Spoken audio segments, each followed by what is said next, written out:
नमस्कार दोस्तों, मैं हूँ रंजन साहू। आज फिर एक बार हम डीप थिंकिंग करते हैं और एक छोटा सा प्रॉब्लम सॉल्व करने की कोशिश करते हैं।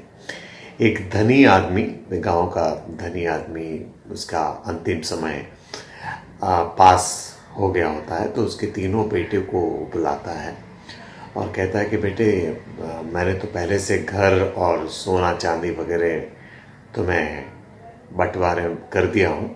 अब सिर्फ बची हैं हमारे पास 17 गाय, गौधन जिसको बोलते हैं। 17 गाय बची हुई है, तो तुम 3 बेटे हो, तीनों आपस में बांट लेना। क्योंकि तुम बड़े हो तो तुम एक काम करना कि उसमें से 9 हिस्से में से एक हिस्सा तुम रखना। और मझले वाले को बताता है कि तुम क्या करना कि 3 हिस्से का एक हिस्सा तुम रखना, और छोटे वाले को, क्योंकि वो मेरा लाडला है, तो उसका आधा हिस्सा करके उसे आधा हिस्सा दे देना। तो अब ये बंदा चला जाता है अपने सफ़र में, आगे सफ़र में स्वर्गवास हो जाता है। तो तीनों भाई जब ग्वाले के पास जाते हैं और बोलते हैं कि हमारी पिताजी ने गायों को बांटने के लिए कहा है, तो कहाँ है हमारी गाय? तो वो लाकर ही 17 गाय देता है। तो तीनों भाई, जबकि पढ़े लिखे होते हैं और बहुत समझदार होते हैं, लेकिन वो हिसाब लगा नहीं पाते कि करे तो करे कैसे।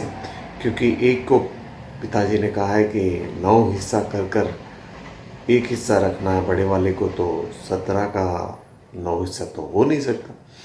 मझले वाले को बोलते हैं कि आपको 3 हिस्सा कर कर उसमें से एक हिस्सा रखना है, तो 17 का 3 हिस्सा तो हो नहीं सकता। तो छोटे वाले को कहते हैं कि इसका आधा हिस्सा कर कर तुम्हें आधा रखना है, तो 17 का आधा तो हो नहीं सकता, क्योंकि गौधन है, वो गाय है, जीती जागती गाय, तो उसका तो हिस्सा हो नहीं सकता। तो करे क्या? उनकी बात काफ़ी देर से ग्वाला, जो गाय चराने ले जाता है, वो सुनते होते हैं। और वो पास आकर दिखता है कि इनका तीनों भाइयों का आपस में किस तरह से चर्चा हो रही, बात हो रही है। और वो 17 फिगर को लेकर बहुत कंफ्यूज है। जैसे ये 5 है, ये 5 है, ये 5 है और ये 2 है। क्योंकि इसका आधा हिस्सा छोटे वाले को देना है, तो 17 का आधा तो हो नहीं सकता। और 3 हिस्से में से एक हिस्सा मछली को देना है, यानी 3 हिस्सा हो गया 6, और वो 6 मछली को देना है। उसका जो 3 हिस्सा 17 का हो नहीं सकता। और 9 हिस्से में से एक हिस्सा बड़े को देना है, तो 17 का 9 हिस्सा हो नहीं सकता। तो काफ़ी देर तक इन लोग कंफ्यूज होते हैं। तो गोला आकर कहता है कि आप एक काम करें, आप मेरी इस गाय को अपने पास रखें सिर्फ गिनती के लिए। अब देखिए कि हमारे पास टोटल हो गई 18 गाय, है ना।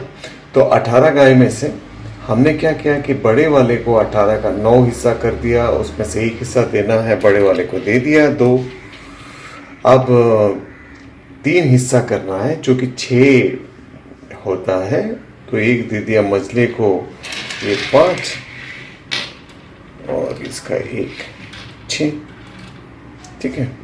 अब 18 का आधा कर दिया और एक हिस्सा उसमें से दे दिया छोटे वाले को।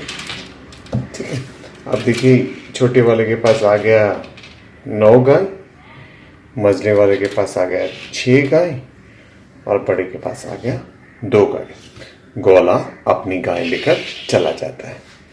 अब देखिए कि ये हो गया आपके पास 9, और ये 6 हो गया 15, 15, 2 हो गया 17। तो ये जो गाय का हमने इस्तेमाल किया, कभी कभी क्या होता है कि कुछ किसी ज्ञान की ज़रूरत पड़ती है, कभी कभी कोई चीज़ मिलाना पड़ता है, घटाना पड़ता है, ताकि क्या होता है कि हमारा लाइफ का प्रॉब्लम बड़ी आसानी से सॉल्व हो जाए। उम्मीद है ये पसंद आया होगा। आप भी इस तरह से डीप थिंकिंग कीजिए, हर एंगल से, हर जगह से सोचने की कोशिश कीजिए।